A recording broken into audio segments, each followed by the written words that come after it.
Finding long-lost relatives can be really tricky, especially if you don't have a good place to start. But it's a lot easier if you have the help from someone like a genetic genealogist. And today we're lucky enough to be joined remotely with CeCe Moore, a genetic genealogist. Hi, CeCe. Hi, Matt. How are you? I'm doing pretty good. We're pretty excited to be learning all about this ancestry and human evolution, and we're really curious at this point. What is it that a genetic genealogist does? A genetic genealogist uses DNA testing in conjunction with traditional genealogy research in order to learn more about our roots. And so does this mean you have to go through a service like 23andMe or another similar service like FamilyTreeDNA.com? What do you need as an individual who's interested in finding out more along the lines of genetic genealogy?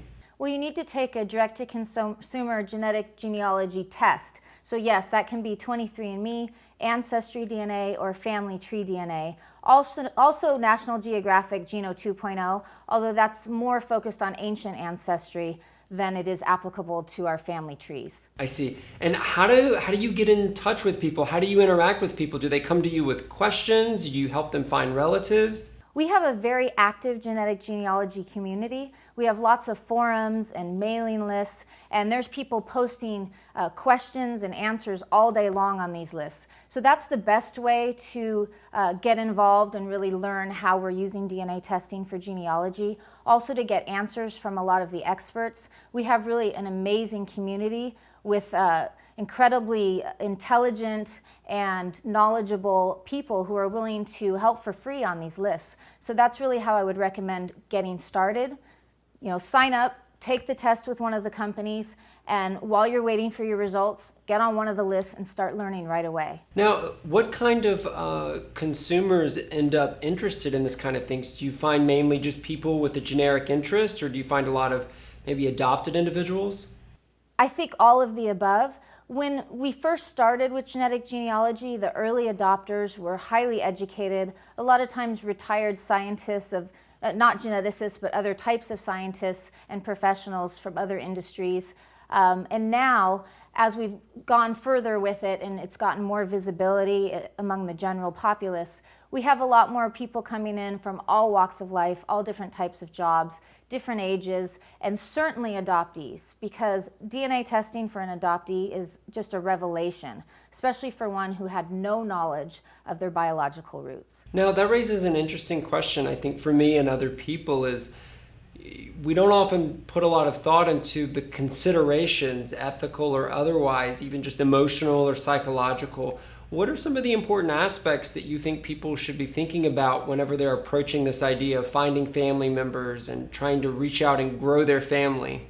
I always say expect unexpected surprises. I give a lot of speeches about genetic genealogy, and I've incorporated that in every one now, and lots of my writings about genetic genealogy as well. And that's because my experience has been that you just don't know what you're going to find. There have been a tremendous number of people who have found close family members who had no idea that that other person existed. So be prepared, and if you're not prepared to learn the truth, then you probably shouldn't test. I see. Now that makes it sound very interesting. I take it not all of the responses or reactions are always positive. The vast majority have been positive, but sometimes it just takes some getting used to.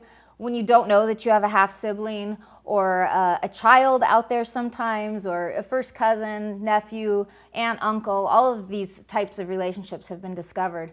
It's a shock, of course. I've been a part of a lot of great reunions where everyone was thrilled to meet each other, but it's not an easy thing to add a new family member, especially someone so close. Is there any particular relationship that you help people find, or that you just find that other people end up discovering on their own that seems to be more profound than other kinds of relationships? I think a parent-child relationship is the most profound one you can find, particularly a mother, though I think it's also true for fathers. But when mothers have carried a child for 9 months and then given it up for adoption, it's an extremely emotional thing to rediscover that person. So I think it does take a lot of adapting. Sometimes those birth mothers have been searching for their child they gave up for decades, or even if they weren't searching, was hoping that that child would find them. And so they're thrilled, but a lot of times they already have another family. So they have a husband and they have children, and they don't always know about the existence of that other family member. So it takes a little bit of time and sensitivity to integrate that new family member. I actually have not personally seen any negative responses from birth mothers or children being reunited. There have been some birth fathers who didn't know of the child's existence, who have had a harder time accepting the truth of it. And if they don't understand genetics and they don't understand, the test that we're using, I think sometimes it's hard to convince these people that, yes, this is your child. And I have been a part of a situation where the birth father denied at the time that he could have been the father, and that's partly why the child was given up for adoption. And when this adoptee found a match at 23andMe, which turned out to be a paternal aunt, he was still unable to accept the truth of this, although the whole extended family has now accepted this adoptee into their family. And one of the really interesting things about that case is I used the mtDNA and the X chromosome inheritance in order to narrow down exactly what the relationship was between these people, because they shared, I think it was 28% about of their DNA. So as you know, there could be a couple of different relationships in this case. And by looking at the X chromosome inheritance, we were able to narrow it down and say that this is definitely a paternal aunt, and she had her other brother test, so also paternal uncle, we confirmed it. And the father still denied it, the birth father, so they hired a geneticist to look over it. And he thought that I was being too specific with my claim. But I think that's because he doesn't understand how we're using DNA testing for genealogy and for these adoption searches. And so later when we found the birth mother, which we found when she transferred her raw data to Family Tree DNA's Family Finder, believe it or not, we found a maternal first cousin. So in half an hour, I was able to locate the birth mother. And when she was contacted, she confirmed that the person we had identified as the birth father was indeed. And they had gone to the same college, same year. I mean, it was very clear. So that case has mostly turned out great. She's had a wonderful reunion with her mother and with her paternal extended family, but the father still has never admitted that he is indeed the father. So it's sensitive, yeah. Yeah, I mean, it seems amazing. I mean, obviously the information is very powerful, the genetic tracing. I'm curious to know from your perspective, do you ever, what percentage of people do you think sign up for these 23andMe services and don't quite know that they're getting themselves into a paternity test of sorts? Is that common or uncommon? I think most people don't realize the power of these types of tests. There's different reasons that people test, as you know. They might be testing for health reasons if it's 23andMe, whereas they might not realize the genealogical implications. And it's not always that a match finds their birth parent there with an adoptee, for instance, or a donor-conceived individual. We may find a more distant relative that they're related to and still be able to triangulate this adoptee's matches and identify the probable birth parents. So you could be identified even if you don't test. And I think that is just something that our society is going to have to get used to. It's just the way things are going. And I believe very strongly in truth. I'm not a scientist by training, but science is about truth, and I don't think that it's something that we should deny. It's something that we should definitely be moving towards, and knowledge is power, so hopefully everyone will agree with me and get tested and not be upset if they get contacted by a family member that they didn't know about.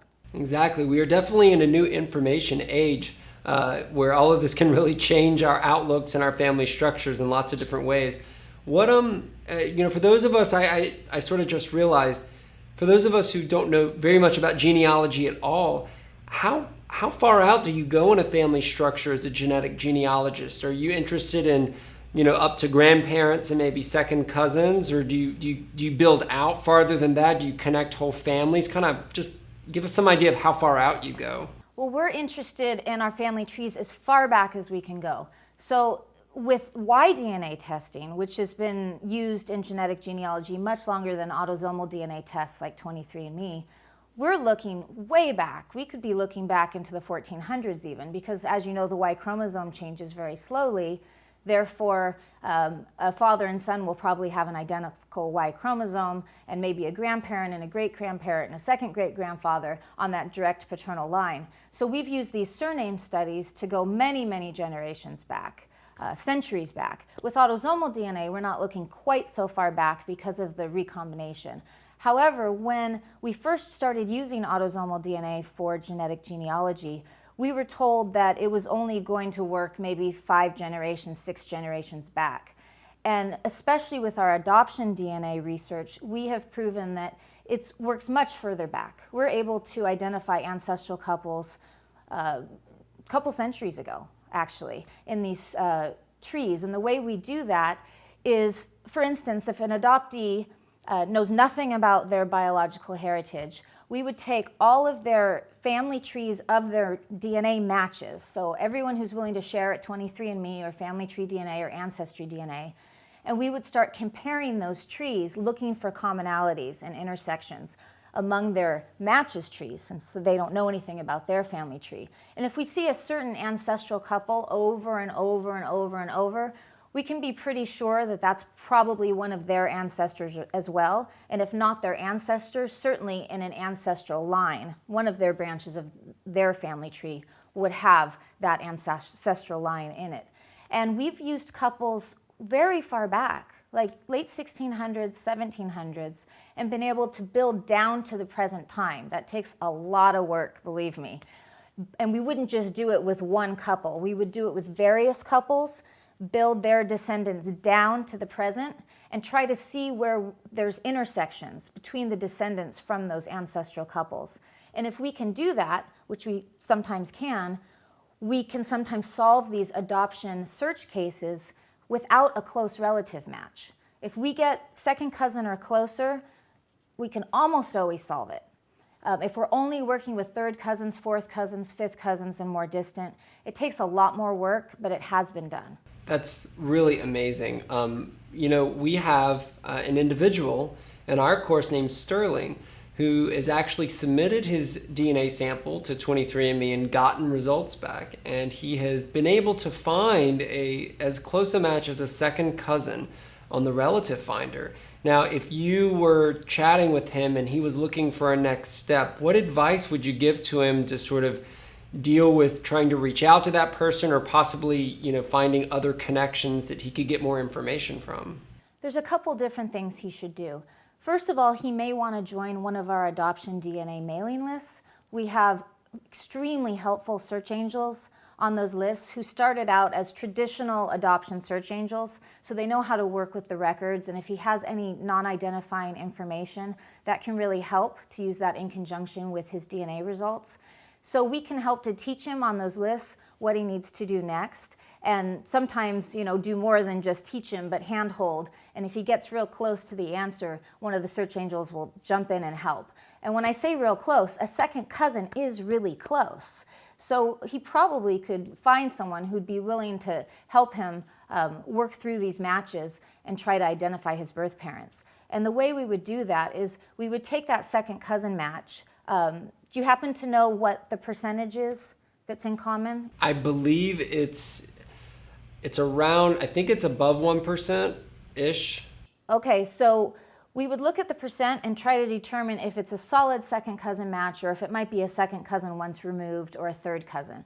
So if his match is around 1%, that could be a second cousin, it could be a second cousin once removed, could be a third cousin, could be a first cousin twice removed, depending on the different ages. So we would look at all of those possibilities, and we would want that matches family tree back to great-grandparents, or preferably great-great-grandparents.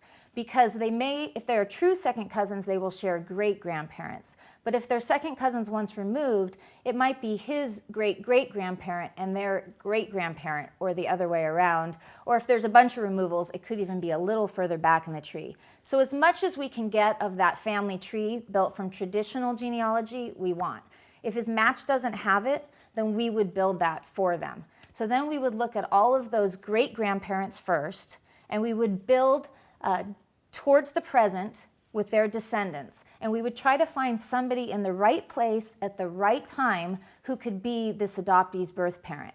So we don't know if it's going to be the mother or the father, so we'd have to look at both in this case. If it's an adoptee who already knows their birth mother, which happens quite a bit, then we know we're just looking for a male in the right place at the right time of the right age to be their birth parent. And if we don't find anyone from those great-grandparents' descendants, we have to go back one generation and go to great-great-grandparents and try building them to the present.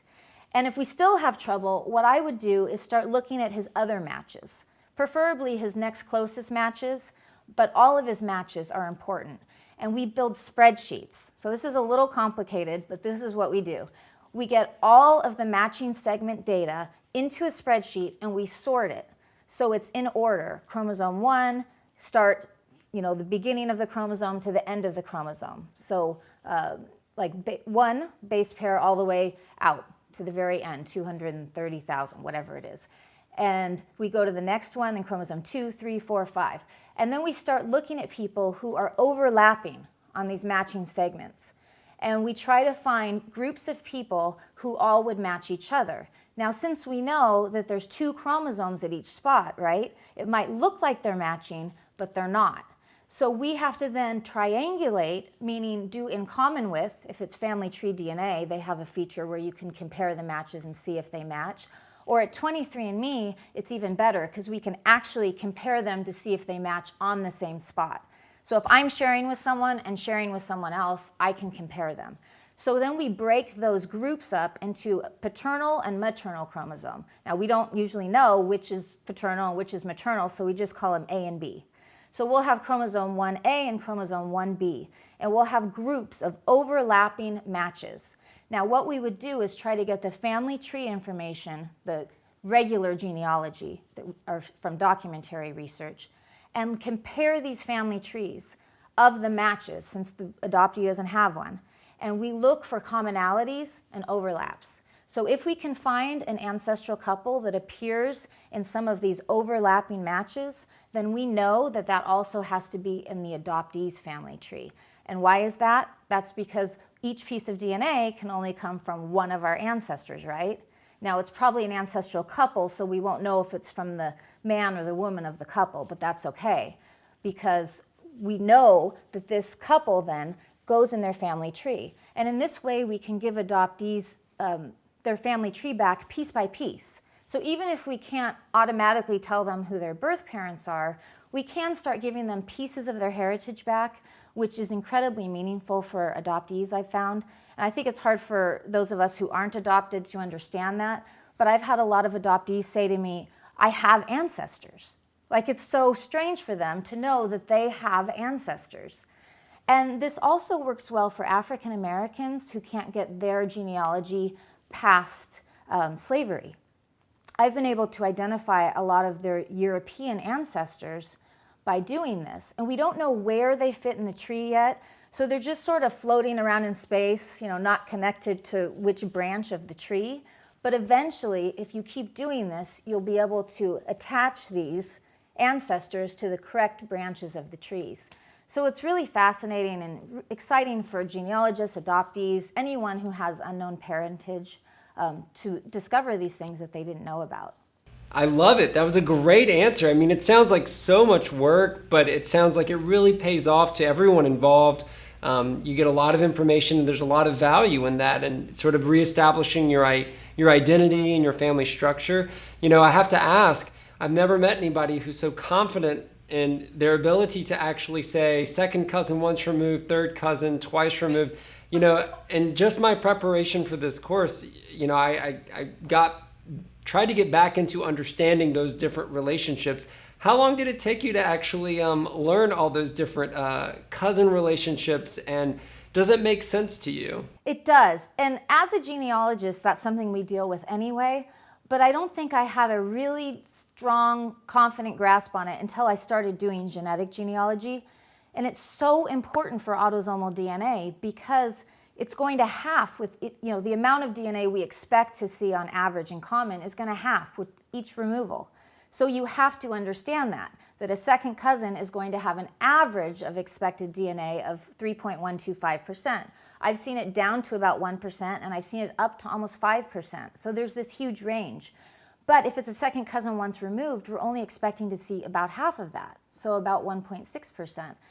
You really have to get a grasp on it if you're going to do this work. Now, there's charts that we have on our International Society of Genetic Genealogists. I helped to found the wiki in 2010. So we have the charts on there. If you ask on one of the lists, someone will help you with that. It's also on my blog. So the information's out there. You don't have to have it memorized. And I do have it memorized because I've done it so much, but it still gets overwhelming. And someone writes me and says, help me figure this out. I think I have a first cousin once removed. I'm still sitting there like writing it down on paper, because it helps so much to be able to visualize it and get it there. And I go, okay, this person's descended from this person. There must be 2 people in between. And here's the matches family tree, and count back. And, it does get confusing. So you just have to be really organized about it and use all the resources available that we have out there. Sure, and I'm a very visual person too, so when I think about it, it definitely helps to see the graph in front of me or be able to see those connections. Now, we've skirted around it, and you just mentioned it there.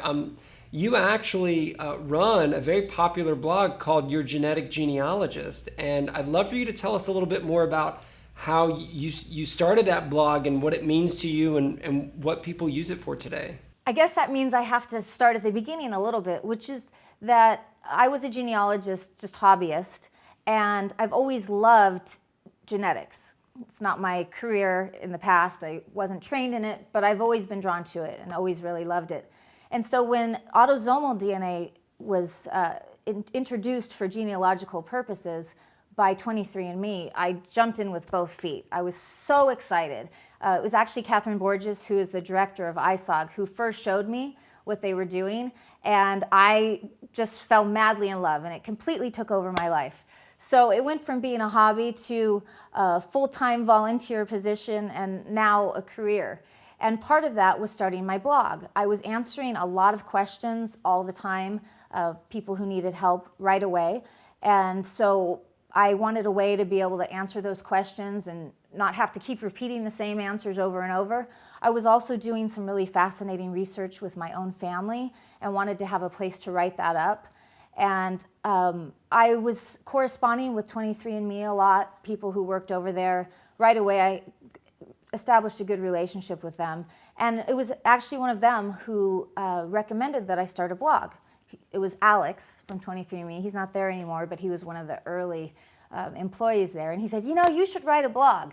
And so I'd never done anything like that, and I enjoyed it right off the bat. It was so fun to share my research and get input from everybody and help people learn what to do with their results as well. And it's grown into something I never could have imagined. Looking at my analytics, it's just amazing. Almost from the very beginning, there was people from Stanford and Harvard and governmental agencies reading it, universities all over the world. So it just literally blew my mind. I mean, I thought I would just have a few genealogists reading it, but I think it was the right time, the right thing at the right time. There weren't many blogs. Blaine Bettinger, the genetic genealogist, had been writing since 2007, but he was really the only one doing it. And he's an attorney, so he was pretty busy and wasn't writing as much, so there was a real opening for me. So it was one of those niche things that just worked out and turned out to be this amazing thing that I never could have planned. Well, I know so many people are happy that you started, including us. We're actually going to use it as a resource for our students who are really interested in the topic. So I hope that all you students out there will make good use of that. Now, what I'd love to do is actually pivot a little bit now, and we'll talk about sort of the more career side of this as you've sort of gotten into explaining a bit how you got to this point. Now, you mentioned... Can I add one thing about my blog? I'm sorry to interrupt. Sure. I just wanted to say, so early on I started asking relatives to test. Right away I realized that that was going to add a lot to my research. So now I have about 35, 40 pretty close family members tested, but on my blog I started a second cousin study. So every time I would test a second cousin, I would write up the results from that, and I would show the range of sharing. Sometimes it's low, sometimes it's high, but the exciting thing about it for genealogists was I started talking about how when you test a second cousin, you can identify the DNA that you received from each of your great-grandparent ancestral couples. And that's an exciting thing for a genealogist, because we have spent thousands and thousands of hours researching these people, and great-grandparents aren't that far back. They're not that far out of our reach, but most of us never got to meet them. And of course we know that they are inside of us, but we've never had tangible evidence of it before. So to be able to say, look, on chromosome 10, from 1 million to 20 million, I know I got this DNA from my Proctor great-grandparents on my mom's side and my Allen great-grandparents on my dad's side. To me, that was fascinating. It sounds sort of like nerdy, techie, but for genealogists, it really has been meaningful. And I think it's just going to get more meaningful as we learn more about genetics. I mean, we all know how fast genetics is advancing. So I think that will start to mean a lot to us in real life. We'll be able to say, hey, you know I have that DNA in that area from this particular great-grandparent or great-great-grandparent, depending how far back you've been able to trace it.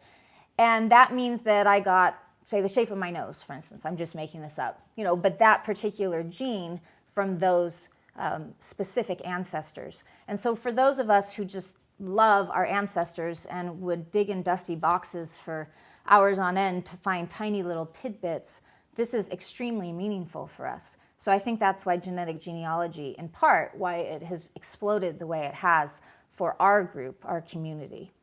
Yeah, I completely agree. In lesson 11 for our course, we actually go over an example where you have grandchildren who have blue eyes, and both parents have brown eyes. And the question is in general, eye color is controlled by several genes, but a couple of really important ones. And we can actually trace exactly which grandparent and which grandparent that eye color gene came from, which grandparent gave you that allele. You can trace it all the way back. And it really is fascinating. It gives you a new idea instead of this sort of mysterious, oh, I know I got this from my great-grandparents, but I don't know which one or even on which side. And you're like, I know my my great-grandmother Norma gave me my blue eyes. And it just gives you a new sense of identity. Exactly. I'm so happy to hear that, because I always talk about that in my speeches, but like I said, I'm not a geneticist, so I don't know the exact genes that are, controlling each of these traits. But I know that some of the information is out there, and all the time there's more and more and more. Because Ann Wojcicki from 23andMe has this slide she shows in her presentations where she shows what we knew a couple years ago, and it's just like a few dots here and there across the genome, and what we know now, like what's been identified to be significant. And it's just full of them now. So although that's not my area of expertise, I know that this is meaningful, and it's just going to get more and more so. So hearing that from you just confirms what I thought. Great. I'm glad to hear that. Well, we're really intrigued that you say, genetics is a passion of yours, but it wasn't actually what you studied. Can you tell us a bit more about what you did before you got into this and sort of what your segue was? Were you just a super nerd, spend all your free time in genetics, or was this just a really fun hobby for you?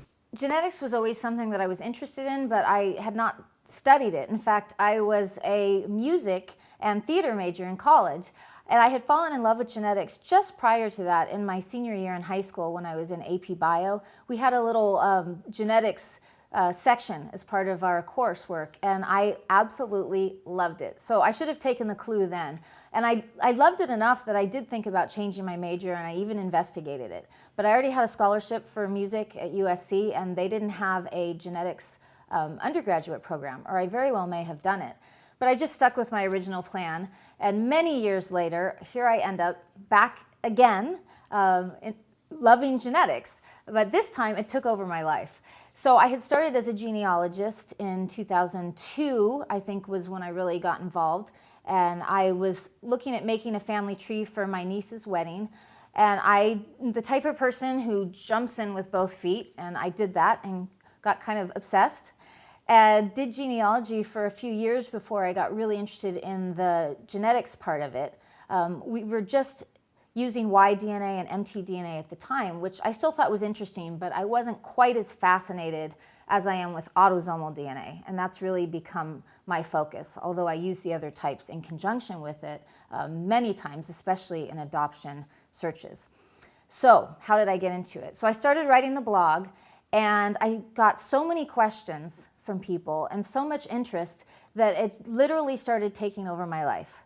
I had tons of comments on the blog. I had tons of private emails of people wanting help, particularly people who were searching for close family members like adoptees, and people who had discovered close family members and hadn't expected it. There's so many people out there that this is happening to, you'd be surprised. And I sometimes wonder if there's much more of that in our society than we realize. But then I think it's also possible that the people who are drawn to testing are the people who maybe felt a little different or felt like something was missing in their lives. So it's hard to say which it is. But anyway, the result was that I was completely overwhelmed. So I had been an actress for many years, and then when I had my son, I had transitioned behind the camera and was producing commercials.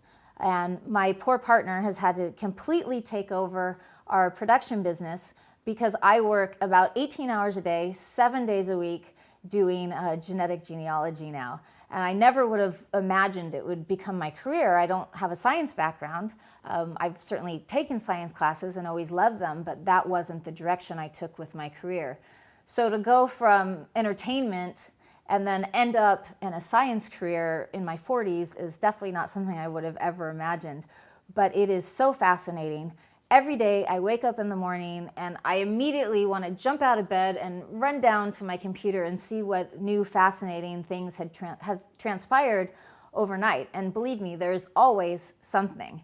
I'm very involved with all of the genetic genealogy mailing lists, so I spend a lot of time answering questions on those, and I do help adoptees for free. So a lot of my time is spent as a volunteer. I do some consulting. But probably the most amazing thing that's come from it is I am now the genetic genealogy consultant on Finding Your Roots with Henry Louis Gates Jr. and also Genealogy Roadshow. And there's also another Fox pilot, which I don't know if anything will come of it. So there are currently 3 television shows that I'm doing consulting for. And so now my entertainment background and this new career that I never planned on have kind of come together in a way I would never have imagined. So it's been quite a ride. I mean, amazing. They say sometimes you just fall into something, and I wish I'd fallen into it in my 20s, but it's still great that I eventually got where I am now. What do you think about the current state of genetic genealogists in the country or in the world? Do you think that we're in need of more people who can serve the same kind of role you and your blog serve? Yeah, that's a terrific question, Matt. And it is something that I think about every day because I have so many people coming to me for help. I can't possibly help them all. I stay up all hours of the night and I don't do a lot of social activities so I can help these people. It's really fulfilling. And I prioritize the ones who have a really emotionally important question, like they have discovered something of great significance to their close family. And I just can't keep up with it. And I need people that are doing what I'm doing that I can send these people to. And I have a couple colleagues that I am able to refer people to, and there's a great network of search angels who have learned to do genetic genealogy, who are also helping adoptees and those like them who have an unknown parentage, usually unknown father, sometimes donor-conceived individuals. But it's even more than just that. I have a lot of just, people interested in their ancestry and in their genealogy who are genealogists or aren't and are just interested in learning more because they've heard about DNA testing. There's such a huge demand for this. And maybe a year ago, some people had come to me and asked me, if they wanted to have a career in genetic genealogy, was there a demand for it? And it's changed. Really then, maybe a year ago, 2 years ago, there wasn't much of a demand for it. And in the last year or two, it has literally exploded. So now I absolutely would say that there is room for genetic genealogy consultants, people who are willing to learn what we're doing, and if they have a background in genealogy, that would be great, and if they don't, that's fine too. They'll have to learn both sides of it. So they'll have to learn the DNA part and the genealogy part. But if they're adventurous and they're looking for a new career and they love detective work, because that's exactly what this is, then I would strongly recommend that they look into this as a career. Well, great. Sort of as our parting words here, in the same vein, is there any other specific advice or resources you would give to someone who's particularly moved by this subject and wants to investigate about the possibility of studying more? Are there some places that they can go to sort of learn more about how to become a genetic genealogist that you recommend? Yes, because the field is so fast moving, there are very few books that really address the subject. And every day we have someone asking, is there a genetic genealogy for dummies book? And there isn't, not yet at least. And that's because those of us who've tried to write them find that they are so quickly outdated that trying to get something published is very difficult that's up to date. So we always recommend that you read the blogs. You read my blog, Blaine's blog, Roberta Estes' blog. There's some other really good ones out there. Kitty Cooper has recently started writing some fantastic resources. And most of all, join our mailing lists, because that's where you really get help from the experts. And the people who've been doing this from the very beginning are very generous with their time, and they're on those lists. So join the International Society of Genetic Genealogy. It's free. It's ISOG, isogg.org. And then you'll get an invitation to join the DNA newbie list, which I happen to administer. And you can go there and ask the most basic questions. And we have people who've been on the list for quite a while, so we also have more intermediate discussions and sometimes even venture into more advanced. So just keep reading everything you can. That's how I learned this. I got on the list and I made myself read every single message, whether it made sense to me or not. And it didn't at first, but I think it works like, osmosis, for lack of a better word. It starts to seep in after a while, and it starts to make sense. And you don't even know how that happened, because you didn't even know what you were reading. But our brains work, mysterious ways. And I promise you, if you get on the list and you read everything that everyone's writing, especially people like Ann Turner, who was one of the first pioneer genetic genealogists, and she wrote the book Tracing Your Roots with DNA, and she's on those lists. I mean, you can't access a better resource than her. And a lot of my other colleagues, Tim Jansen is amazing. He's on those lists. So join us, and we'll help you learn. Great. CeCe, it's been a pleasure chatting with you. I hope you'll join us again, maybe in the discussion forums for our course. That would be great. I'd love to.